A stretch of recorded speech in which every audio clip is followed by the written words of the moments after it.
We're going live now to Rural Fire Service headquarters in Sydney with the latest on the bushfires across the state.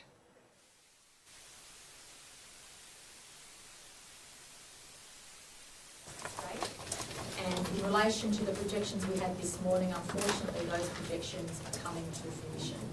Again, can I stress to everybody, if you are in one of these fire zones, please adhere to the RFS advice.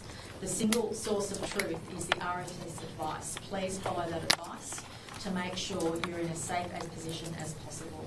I want to thank everybody for their cooperation. The feedback we're getting from the ground is that people have congregated. Those who've chosen to stay behind in these fire zones have congregated in those areas that the RFS has indicated as safe places. We thank people for that and encourage that, but we're discouraging people from moving from where they are given the serious fire threat and the fact that we have so many fires now at emergency level. I will ask the Commissioner to provide detail for those specific parts of the state where the fires are particularly concerning, but I can say that the mid-40 temperatures plus the wind gusts mean not only is the situation exacerbated now, but it also means that when a southerly does come in, that change in weather will exacerbate existing conditions. We are in for a long night, and I make no bones about that. We're in for a long night, and we're still yet to hear the worst of it. And to date, fortunately, we've had no advice yet on any lives under threat or lost. However, it's a very volatile situation. We ask everybody to follow the RFS advice, to take cover if you're still in one of those fire zones, or to ensure that you're in one of the safe zones that have been designated in your community. Thank you, Premier. As indicated, we've got 148 fires burning across New South Wales, and 12 of those fires are now at the emergency warning alert level. We've got another 8 fires at the Watch and Act alert level. The greatest concentration of the emergency warning fires are down in the southeastern quadrant of New South Wales. The fire furthest to the north, which is at emergency warning level, is the Greenwattle Creek fire, with the focus area on that fire out around the Wombian area, and the fire burning just to the near Joadja, to the northwest of Berrima, and to the northwest of the Old Hume Highway. So there's some work going on that fire, particularly with search and rescue machines to target anybody who might happen to be in the path of that fire. But that's where that emergency warning's at. Further over, closer to the coast, we've got the Currawan fire, where on the northern end of that fire we've got spotting activity crossing the Shoalhaven River in a number of locations, and burning to the east under some strong north and westerly winds, generally to the east. And that's the warnings are out there for communities west of Nowra, west of North Nowra and Nowra proper. And then effectively right down the south coast we've got a number of other fires burning at the emergency warning alert level, and that emergency warning alert level extends right out to fires as far west as around Jingellic, east of Albury, and around the Tumut, Adelong, Batlow areas, around through the southern slopes, also through the high country. So all of those fire grounds, all of those emergency alert messages are all about it's too late to leave. Your option for safety is to shelter in place as the fire approaches. As the Premier indicated, we are still seeing the worst of the weather to eventuate throughout the afternoon. We are going to see these strong winds and these hot temperatures continue throughout the balance of the day and right into this evening. The southerly change isn't expected to start moving through the southeast corner of the state until about 5 p.m. tonight, and it'll be fairly slowly moving up the coast and probably not impacting into the Greater Sydney area, for example, until somewhere close to midnight. So it's going to be a very long afternoon, a very long evening, and as that southerly approaches, it's going to be a gusty southerly. It's going to be a southerly. It's going to be a volatile southerly, with wind strengths expected to be up to 80 kilometres or more, gusting along the coastal strip. So a long, difficult few hours, a very dangerous set of few hours, given the amount of emergency alerts that are out there, and of course, we expect that could also deteriorate further this afternoon with more fires starting to spread and increase in activity. Any questions? There's been a number of suspicious outbreaks in the west. Your thoughts on that? Well, sorry, where do you mean? To be exact, a number of grass fires have sparked in the west, namely around Badgerys Creek, started allegedly by quad bike. Are you disappointed by this? So look, we have had a number of fires in the Sydney Basin, but the fire and rescue teams and RFS teams have got onto those pretty quickly and brought them under control, thank goodness. If anyone's got any reports of suspicious behaviour or any information, please dial Crime Stoppers, 1800 333 000. Police are always wanting the community to help them with information. Obviously, we've got very active police patrols, overtly so, but also covertly. So if there's anything out there that deems to be suspicious, please report it. You never know, that little bit of information you might have could be the piece of the jigsaw that the police are looking for. We started off the day with about 2,500 firefighters. Have more been brought in? What are the numbers of them? So we're up over 3,600 personnel committed to the fires at the moment, and there are hundreds of others pre-positioned and in staging areas in anticipation of any outbreaks of existing fires or indeed in response to any new fires, such as those we talked about in the Sydney Basin today. Are there any direct threats to Sydney areas? We're hearing the Water Creek fire is also going down into Middleborough. Is that true? So it's fair to say that the greatest focus on the Greenwattle Creek fire at the moment, where the emergency alert messages are targeted, are out around the Wombian Caves area and the Joadja area, which is effectively northwest, if you like, of Berrima and probably west-northwest of Mittagong. Clearly, as the prediction maps identified this morning, we still have concerns for Mittagong and surrounds, and we can't rule out that becoming a threat or a concern in the coming hours.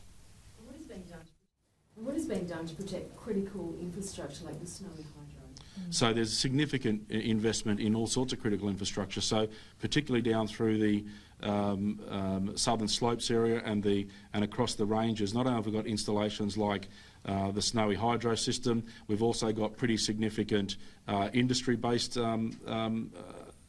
infrastructure there, like sawmills and massive employment centres. They're being targeted very much with defensive strategies, whether it's aircraft, whether it's ground crews, whether it's machinery creating breaks. The same thing applies to a lot of our communications infrastructure and the critical utility supply, so power, radio communications, general communications for not just emergency services, but for the general community with broadcast towers.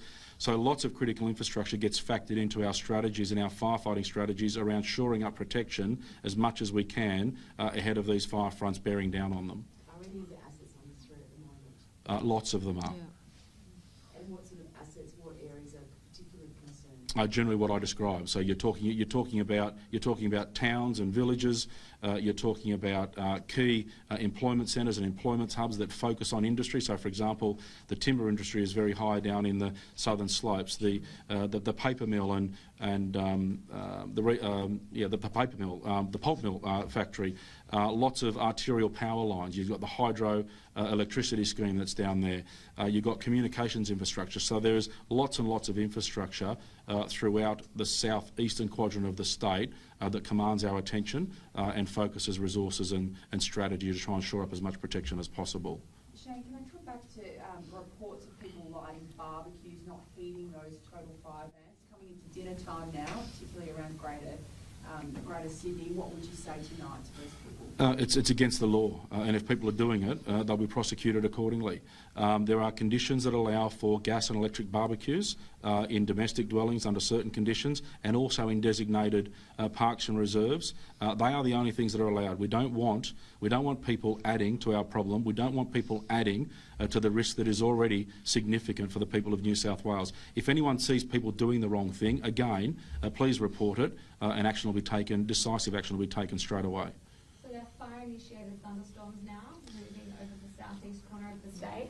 What does that mean for these blazes that are already burning out of control? We are seeing reports of pyroconvective type activity forming in relation to a number of these large fires. And what it means is you've only got to go back to the very confronting reality of what a huge storm generated cloud from fire can mean, and that was the tragic death of Sam only on New Year's, the night before New Year's Eve, where a downburst or a collapse of that extraordinary event resulted in cyclonic type winds at the base of that fire flipping over a 10-tonne truck. That's the sort of volatility and the danger that exists with the sorts of pyroconvective columns that can be generated by these large-scale fires. So where that does happen, we issue very much warnings and alerts. A lot of these fire grounds, we've already seen firefighters being withdrawn for safety to shore up and focus on protecting as much as they can that might be coming in the path of that fire. Under these conditions, suppression is unachievable. The focus becomes saving life and saving property as much as we can. Have there been any properties or homes reported to be lost? Fortunately, at this stage, I'm not getting any reports of any significant infrastructure damage. But having said that, looking at where these fires are moving and where they're spreading, I'll be surprised if we're not seeing reports of damage and destruction before the night's over. And I don't know whether either of you want to answer this, but the Australian Defence Force has 3,000 reservists coming in now. What does that mean to you guys? So we've got the Joint Forces Command here, and we'll talk about that shortly. But effectively, we've assigned through Deputy Commissioner Warboys a principal point of location and contact to help coordinate and prioritise what needs might be forthcoming, particularly in the recovery space, where there can be help with clean-up and support for communities impacted by the fires, but also just furthering and continuing the already extraordinary effort and coordination that's gone on with the ADF now for months here in New South Wales. So if we need other things like logistics and support to the firefighting effort, then that can be provided. And I might just hand over to the Brigadier if he wishes to say something.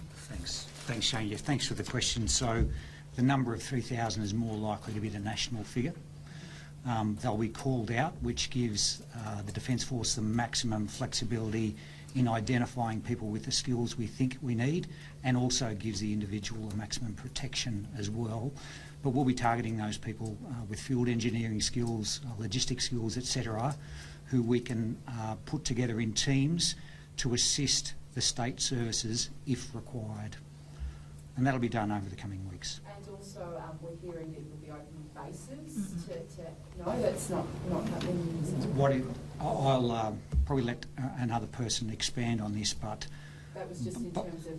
I'll let Commissioner Fitzsimmons talk about that. Yeah, I'll ask Commissioner to talk. And it's a really important point. So two things, if I may, just supporting the Brigadier's comments.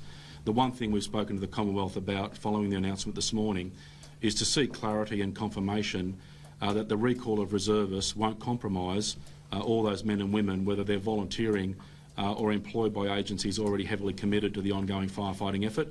The last thing we want is people removed from the firefighting effort to do their reservist activity, and the Brigadier and I have spoken about that, and there's very comprehensive databases and analysis where they will exempt people from that call-out who are already heavily committed, which is reassuring for us, because what we don't want to do in this announcement and this pledge is to compromise the ongoing firefighting effort.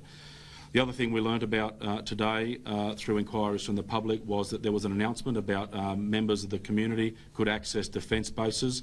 We've sought clarification on that commentary, and the understanding is that the Prime Minister has announced that bases from Queensland through to Adelaide will be available for temporary accommodation for those that are transiting or caught out to provide relief and support for those that might be in the area. They can access those bases, is the advice as we understand it. Final question? Can I just ask one for the Premier? So there's been some reports around today, sort of unconfirmed reports, that New South Wales has rejected some offers of support from the federal government, and that's not true for any kind of support. Not true. Okay. Thank you. Thank you. Live news conference there from the New South Wales RFS. We heard Gladys Berejiklian, the Premier, saying there to please follow RFS advice. She called it the single source of truth, confirming that 12 emergency warnings remain in place across New South Wales.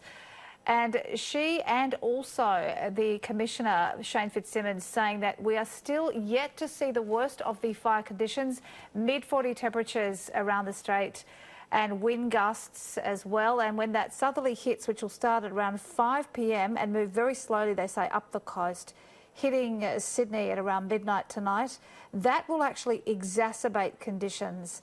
Shane Fitzsimmons saying 148 fires burning across New South Wales. As we say, 12 emergency warnings, 8 are at watch and act level. He says it will be a very long afternoon and evening, a very dangerous few hours ahead was his quote, and expect things to deteriorate further this afternoon. He says that 36,000 personnel are committed to the fires, firefighters there on the ground and hundreds on standby. He did confirm there that towns and villages and key infrastructure are under threat, including the hydroelectricity scheme, which is in Cooma.